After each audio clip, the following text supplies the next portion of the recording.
And to complete the most significant news for this day, Y News continues. Here are the headlines. UNTV exclusive new guidelines to be implemented in El Nido, Palawan on the course of its rehabilitation. Turkish national goes viral after allegedly threatening and trying to overrun a Makati traffic law enforcer. And one teenager dead and 2 others injured in a shooting at an Alabama mall prior to Black Friday shopping. Truckers and other groups that joined the truck holiday protest in Manila Port area have resumed operations following a warning of the Transportation Department to impose sanctions against them. Aiko Miguel tells us why. The tracking and delivery services at the Manila Port area have now returned to normal after protesting truckers and other groups cut short their truck holiday. The truckers group initially planned to stage a 5-day protest against the worsening congestion of empty containers in the port and the planned phase-out of trucks that are more than 15 years old. However, they decided to cease the action last Wednesday. According to Abraham Ribao, the Vice President for Transport of Aduana Business Club, they opted to resume operations following the request of other trucking firms. The group also expresses high hopes that the government will address their concerns. Putol na po. Naggalip po kami, actually nung Wednesday pa. Maraming nakikiusap. Ayaw naman po natin na magkagulo po tayo. Ang sa amin po talagang solusyon lang ang hanap namin. Ayaw namin ng gulo. Ribao also denies they accosted any truck driver and brokers to force them join the protest. On Wednesday, the Department of Transportation warned to slap penalties against those found to have participated in the truck holiday for causing economic sabotage. Ribao also trusts that Transportation Secretary Arthur Tugade will consider their appeal not to phase out all delivery trucks. Secretary Tugade is one of us before. He came from tracker, customs brokerage, forwarding and shipping line. So siguro ang puso niya dapat magkaroon naman po siya ng pagmamahal sa amin dahil dito naman po sila nanggaling. Hindi naman kami gagawin, ilang hanap buhay namin hanggang di tuloy-tuloy sana. The DOTR has earlier clarified it will only remove public utility vehicles, including delivery trucks, based on its roadworthiness. PUVs must also pass the motor vehicle inspection system to continue operating. Aiko Miguel, UNTV News and Rescue, Manila. The Turkish man seen in a viral video allegedly attempting to overrun a traffic law enforcer in Makati City is now facing charges including assault and malicious mischief. Joan Nano tells us why. A Turkish national recently went viral on social media after he was caught in a video during an altercation with a Makati traffic law enforcer. In the video posted by Jake Rojo, the Turkish man identified as Ibrahim Yüksel bickered with a traffic law enforcer Michael Orsino after the latter flagged down Yüksel for hitting his motorcycle. Orsino claims he was managing the traffic along Buendia Corner Batangas Road when Yüksel's vehicle struck his motorcycle. Orsino caught up with and blocked the foreigner's car when he tried to flee the scene. Yüksel then went out of his car to forcibly push and allegedly threaten Orsino.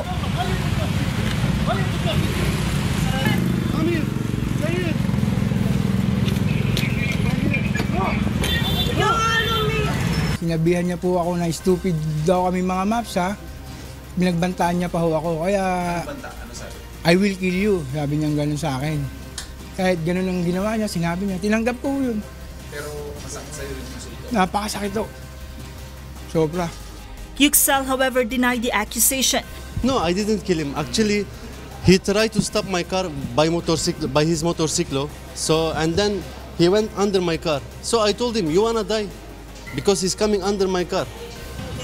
In the video, Yüksel was seen with a Filipino named Felix Pancho when the heated exchange happened. Although he refused to grant the UNTV News request for interview, Pancho explained they ended up hitting Orsino's motorcycle when they tried to avoid from being clipped by a passing bus. The foreigner was said to be driving without a license according to a police report. Yüksel is currently facing direct assault and malicious mischief charges in a Makati court. Ang sa akin lang po sana, mag-sorry siya, humingi na pasensya, tapos na po. Eh wala po siya pa po yung matapang. The Makati Public Safety Department is set to refer his case to the Bureau of Immigration to recommend him for possible deportation. Eventually, ang isang foreign national, pagka siya ay may kaso or any issues laban sa kanya, pwede nating i-furnish ang Bureau of Immigration. Yan ang policy. So, possible na ma-deport yan. Joanano, UNTV News and Rescue, Makati City. In other news, the local government of El Nido in Palawan issues guidelines for tourists and stakeholders amid rehabilitation and demolition of structures violating the easement zone policy. Grace Casin tells us why. The local government of El Nido has issued on Friday, November 23, to stakeholders the guidelines that should be followed on the course of the rehabilitation works in the tourist areas. The guidelines are to ensure that residential and business establishments are compliant with environmental laws. The LGU has set stricter requirements for businessmen in order to renew their respective business permits in El Nido. One of the primary requirements is for the owners to secure first an environmental compliance certificate from the Department of Environment and Natural Resources.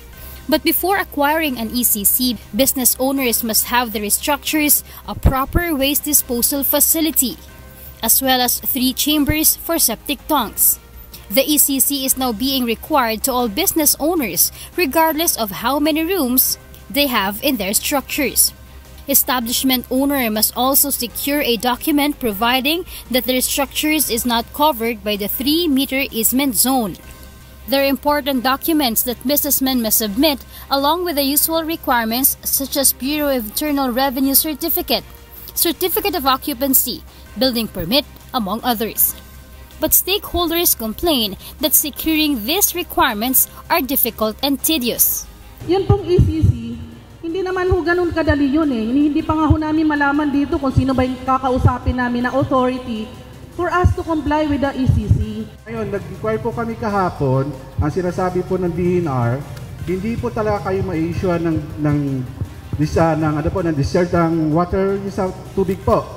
Dahil mismo daw po yung sa munisipyo ay hindi po nabibigyan pa. You have all these requirements also from the national government. Maybe you can also ask them to subsidize us to fix a lot of our local problems, like the sewage, like the treatments. El Nido Mayor Nieves Rosento explains they need to impose these measures as directed by the national government, specifically to ensure that all establishments abide by the Water Code and Clean Air Act, as well as the 3-meter easement zone policy. Nakikiusap po kami, lalo na po yung may mga outflow ng wastewater, salado na po natin yan. Gumawa na po kayo ng paraan kung paano po talaga ninyo yan. In addition to the paper requirements, the LGU also imposed new regulations when on the beachfront area. Tables and chairs are no longer allowed at the beachfront. Likewise, tourists are no longer allowed to bring plastic bags or plastic bottles on boats going to tourist destinations. Violators of new regulations will be sanctioned accordingly, while establishment's owner will be banned from operating in El Nido. On Friday, LGU has begun its dry run to limit the numbers of visitors in small and big lagoons in the area. Only 40 tourists are being allowed entry into the small lagoon and 20 kayaks for every 30 minutes. In Big Lagoon, meanwhile, only 80 tourists are allowed and 40 kayaks for every 90 minutes. Travel agencies with tour package to small and big lagoons must secure a permit first from DENR. If the allowed capacity is already full, agencies may accept bookings for the next day. Grace Casin, UNTV News and Rescue, El Nido, Palawan. And for the news abroad, here's Stephanie C. live from Hong Kong. Stephanie, good evening. Good evening, William. China strongly condemns the violent attack on its consulate general in the Pakistani city of Karachi and sends condolences to the 2 security guards who were killed in the attack, according to the Chinese Foreign Ministry on Friday. The ministry at a regular briefing shared information concerning the latest deadly attack on Friday on the Chinese consulate general in the largest city of Pakistan. According to Foreign Ministry spokesman Geng Shuang, 3 gunmen that were trying to break into the consulate building were discovered by the Pakistani security guards on duty and were all killed in the exchange of gunfire that ensued. The spokesman expressed strong condemnation of the attack. A teenager was killed and 2 others have been injured following a shooting at an Alabama mall prior to Black Friday shopping. Authorities say the shooting happened at the River Chase Galleria in Hoover, a nearby suburb of Birmingham. Police say the incident began with an altercation between 2 teenagers, which led to an exchange of gunfire. One suspect was seriously injured in the exchange, and the other tried to flee the scene. But 2 Hoover police officers confronted the fleeing 18-year-old individual and shot him at the scene. The mall was closed until further notice. A UN report on the annual greenhouse gas bulletin in 2017 dashes hopes for a slowdown in carbon dioxide emissions. Here's why from Beverly Saison. The amount of carbon dioxide in the atmosphere hit a new record last year, with emissions showing no signs of slowing down, the UN World Meteorological Organization said on Thursday. The annual greenhouse gas bulletin dashed hopes for a slowdown in emissions of carbon dioxide, the byproduct of burning fossil fuels that scientists say is the main cause of the greenhouse effect causing global warming. The report found carbon dioxide levels of 405.5 parts per million in 2017, up from 403.3 ppm in 2016. The rate of increase is in line with the average growth rate over the last decade, which was the fastest rate for 55 million years, the WMO said. Carbon dioxide levels have risen 46% since the pre-industrial era around 1750. The rise was expected to be much lower in 2017 because the previous year saw El Niño weather conditions, which are normally followed by a big slowdown in the growth of carbon dioxide concentrations. The most alarming thing is that since we established our observational network in 1985, and if I look at the beginning of the graph 4A, then you will realize that the 60 ppm, which is half of the increase from pre-industrial times, comes within the last 30 years.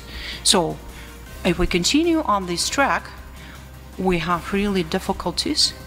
UN climate talks in Poland next month are meant to agree a rulebook for the 2015 Paris Agreement on climate change, which set a sweeping goal of ending the fossil fuel era this century. UN Human Rights Chief Michelle Bachelet has sent a letter to all states telling them that they have legal obligations under international human rights law to prevent climate change and try to mitigate its effects. The United States is the only country to have announced its intention to withdraw from the Paris Accord, and President Donald Trump has cast doubt on the science underpinning it. WMO Chief Scientist Pavel Kabat said unusually cold weather was consistent with climate change. So I believe that with the knowledge we have, with all the information we are putting on the table, with the communities behind us, science and science policy and private sector, we will be able to make it. So I think on the longer time scale, we are not that much worried about the current political disturbance. Beverly Saison, UNTV News and Rescue. And those are the news from the other parts of the globe. Back to you, William. Thank you very much, Stephanie C., live from Hong Kong.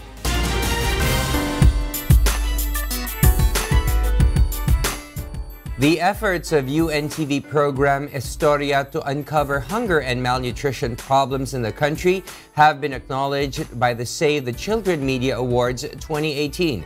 Leslie Longbowen tells us why. Hunger and malnutrition are among the problems of the Filipino youth in the country. Save the Children Philippines believes that media play a huge role in spreading awareness regarding these alarming issues.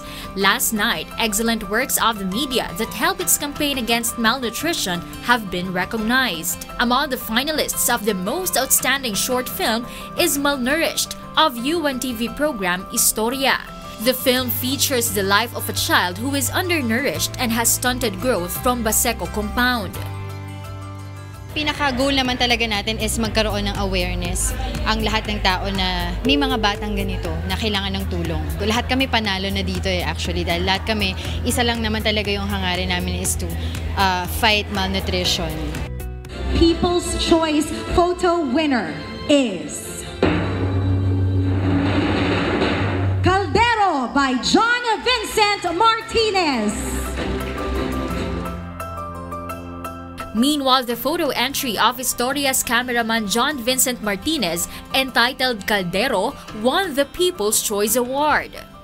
Gusto ko ipakita sa mga maraming tao na maraming mga batang nagugutom. Kaya sana wag tayong mag-aaksaya ng pagkain. God will glory. Team Historia. Meanwhile, Save the Children Philippines encourages the media to continue to inform the people regarding malnutrition. Kung 1 out of 3 sa ating mga bata sa Pilipinas ay malnourished, talagang importante dapat malaman ito ng mga tao upang mabigyan talaga natin ng pansin itong problemang ito. This cannot happen without the participation of media. Kaya very, very important talaga yung role ng media. This is the second time that Historia was nominated in Save the Children Media Awards. Good evening.